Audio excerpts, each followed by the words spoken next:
Into cloud server. Hello there. We're doing a series of discussions about men and women. This is number 2. Number 1 was with a man. Now I have a woman. And this woman over here, I've known for 20 plus years. And we're just going to have a short 20-minute discussion. So, I thought about starting off not too personal or whatever, and just general discussions about men and women. My interest is about women that have sons, because I only have daughters. And so I wanted to ask my friend Joe, he has a boy, he's coming into adolescence. Do you say that, adolescence? Yeah, adulthood. And just about her general view. Sorry, I'm saying woman in the general sense, like, we're men and women in, that we just biologically identify, that can change at any time. So yeah, she's mothered a son, and I just wanted to ask briefly, it's now 8:50, so at about 9:10 we'll finish, although that's not the time for YouTube. Okay, the question is, you are a single parent to a 12-year-old boy. Does this influence how you view men and boys in the world? Would you like to say? Oh my God. It's very different to what I thought it would be, raising a boy. Definitely sort of, I don't know how to put that, but would you... I suppose it does, because you get, when he's sort of coming into adolescence, you can really see him sort of looking for strong men and strong influences, and then sort of guiding him on what he perceives as what is a good influence or a bad influence, what he's getting off Instagram, what he gets off Snapchat, the television shows, he watches all his media, and then sort of watching him sort of develop his own little space there and what he thinks men are, and then what you get off net isn't necessarily what you're happy with, sort of coming into your home. That's the one thing that I can sort of notice that's different between when we grew up, when we didn't have all of that sort of internet media streaming into the house, with absolutely zero, or essentially zero, control over what they think is good, or things like that. Yeah. Oh yeah, so you can control more, or you have control because you're seeing what he's looking at. Well, yeah, like my kids. Yeah. You try and control it, but there's essentially no control really at the end of the day. They're out and about Instagram and their Snapchat with people all over Australia, all over the world. The lens they create, I suppose, the lens they create and what they want to see as they sort of enter sort of world and like they have control over their lives. I feel like our generation, Gen X, and this new generation similar in some way, where they're more open and ready for just all experiences, instead of this middle generation of like follow the rules and get a job and career. It's sort of, I don't know, whatever. Well, all of them, they seem to be so much more forward than what we were. Sort of, probably, I would say, at least 3 or 4 years, relatively speaking, across probably what so many of us were, because we just didn't have access to the internet, and with zero parental controls, and he's seeing things that I prefer that he never had seen. If it comes to Snapchat, I was just thinking, nothing, and a lot of it's not, I feel, is great stuff, particularly for young men or adolescent boys. But you can't do much about those things. It's really hard, really difficult anyway. I'm finding that. Well, I suppose, like, because you've got that different experience. You've got a boy, and I've got girls. It's kind of like, even though we're, both mothers or whatever, I've kind of, I was a single parent for my eldest daughter. But just worrying about different things like boys. Because, this subject is so broad. like, how do we get to the crazy stuff with boys and girls, like, It definitely seems to yeah, be how worried are you about him? Maybe, you have good days and bad days. well, like any parents, I suppose we do have good days and Yeah. bad days, but it's really interesting to watch him sort of go from being a sort of a child that goes from sort of very childlike, and all of a sudden within 6 months or so he's hit the world, and what he's decided what a man is, from in our perspective what an Australian man is, and all those kinds of things, and then trying to sort of navigate his way through that with how is that accesses a lot of violence. Like I perceive it as violence. Everyone says it's just rough and tough, and not too like it's quite different. Like I like it very sort of peaceful, and I'm used to girls. Most, not all of my friends have girls. I'm the only one who does, so I'm always the one that has the wild child who wants to tear the place apart, or what have you. And there's a lot of difference. He likes to, he likes to climb the fences, climb the trees. He likes to rough and tumble with the boys. He likes play fighting, things like that. And well, I see him as an extrovert. Yeah, but he's also very sensitive. So yeah, I don't think it matters, that there's sensitive, quiet boys. He's kind of, he's a bit louder, but in a social, because of his extroverted, or he's just so socially out there. Like me and you are quite quiet and introverted, but yeah, my daughter's the same as him, so they're best friends in trouble, or little ladies. Watching that is interesting. It's a beautiful thing to watch. Yeah.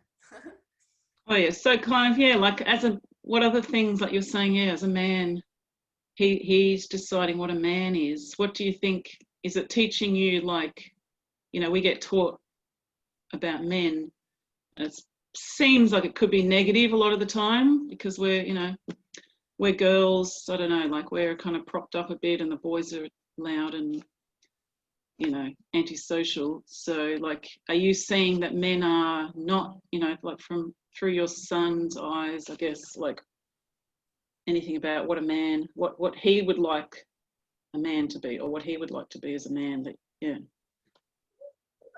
I don't think there's anything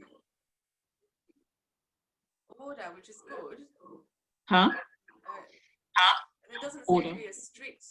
Oh yeah, strict order. Or masculinity, or it seems all of his friends have all got different versions, or whatever. They still have that need to fight and play fight and do things like he's not a reader, so he's the type of child that's out and about and right in your face, and sort of does those.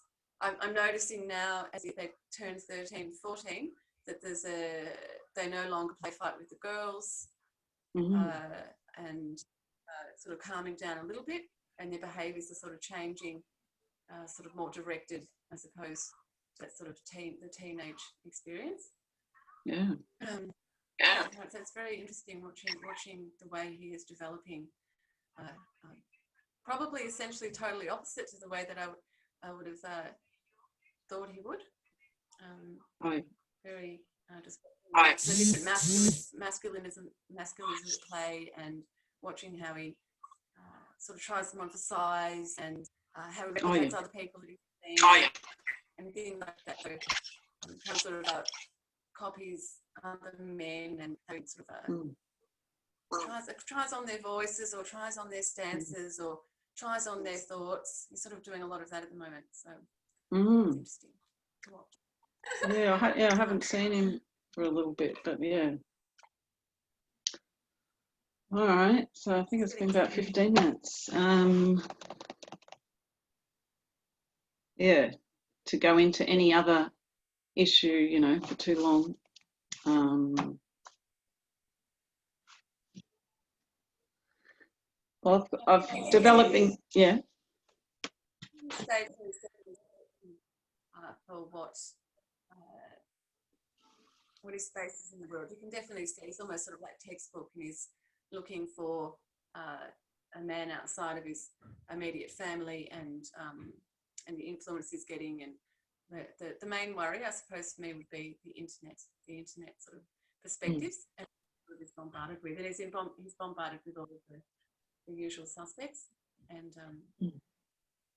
yeah, I wonder if the similarity is that our fathers were unavailable because they're at work. You know, Gen X is always like, we were just brought up ourselves, or, you know, mum and dad are both at work, or dad's at work, or I don't know if there were a lot of single parents when we were young. We seemed to be coming off the back of conservative, you know, 50s parents bringing us up, but we had new culture and freedom.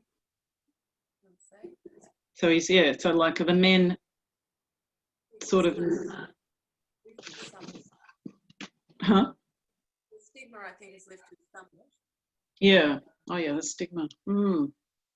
So yeah, they're being accepted for being different as boys these days. Like these days, does he have less pressure to act like a man? Or you were saying about Australian man, yeah.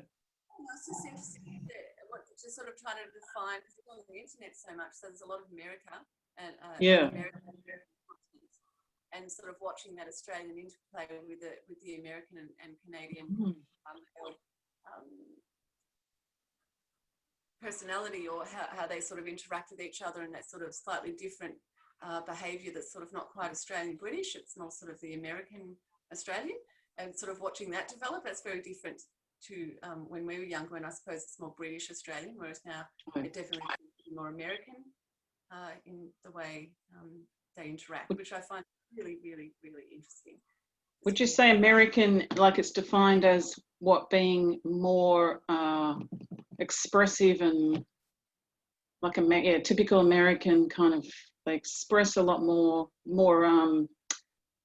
performative, you know, like, yeah. I don't know. And British take the piss of each other. Sorry. Exactly, that's sort of like a sort of a different type or a different sense of humour. So that comes into the house, and that's sort of all the young kids, like all of the young ones. Sort of, that's another thing that I noticed is very, very different to when the 80s and 90s. That sort of American, very strong American influence. What they think is just the language that they use, and the books or the movies they're inclined to watch or read, and things like that. Yeah. So it's different, and a lot more confident, I would say, as well. Through the upside is that sort of seem to be a lot more confident, and a lot more thick-skinned, because they're constantly on Snapchat or on Instagram. Their phone is on permanently. Their selfies every 2 seconds, etc. So this sort of really helps them to be very confident, as opposed to perhaps the way our generation was. That sort of stuff. Yeah. Which I think positive things, negatives. So maybe a little bit too confident, but we'll see how it goes. And we were social. I don't know. We socialised through music. And nightclubs, bands, hanging out in the street, clothes, subcultures. Now, they have house parties all the time. They're constantly having house parties. There's a whole heap of them on the phone for an hour at a time. A couple of times for a house party. And it's like, well, it's just in a different way. Houses as much. They have their, I don't know what you call that, so their digital self has perhaps more of a reality than their own personal interaction, something along those lines. So that's what I've noticed anyway. Yeah, because I reckon it goes with, like current, feminism fears of how boys are going to be and girls. Like, we just don't know. We're looking at our young people, and we can say, pornography, it's going to to mess with boys, but you know, there's so much going on. And like the girl, you know, my girls are, we're always worried about predators coming on to TikTok, you know, posing as older men or whatever. And my daughters said they would know, and the whole community would just out them and kick them out, kind of thing. But yeah, doesn't stop them getting dodgy people. Okay, well, we should leave it there. It's 20 minutes. I think that's as much. Sorry, I've stopped hearing your audio. Your audio's gone a bit. I'm talking over you. I'm going to stop the recording, and then we're going to cycle around a few more people, and then we can chat again about ourselves as women or whatever we want to talk about, abortion or whatnot, because only girls can talk about abortion, apparently. Well, no, of course not. But yeah, we'll get to something else. Yeah, hear from some boys, and thank you for listening.